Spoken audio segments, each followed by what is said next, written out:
লোহিত সাগরে জাহাজে হুতিদের হামলা ইয়েমেনকে আবারও যুদ্ধের দিকে ঠেলে দিতে পারে এমন সতর্ক বার্তা জানিয়েছেন দেশটিতে নিযুক্ত জাতিসংঘের দূত।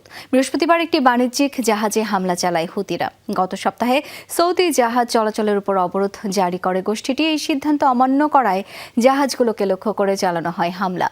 এই ঘটনায় গভীর উদ্বেগ প্রকাশ করেন হ্যান্স গ্র্যান্ডবার্গ।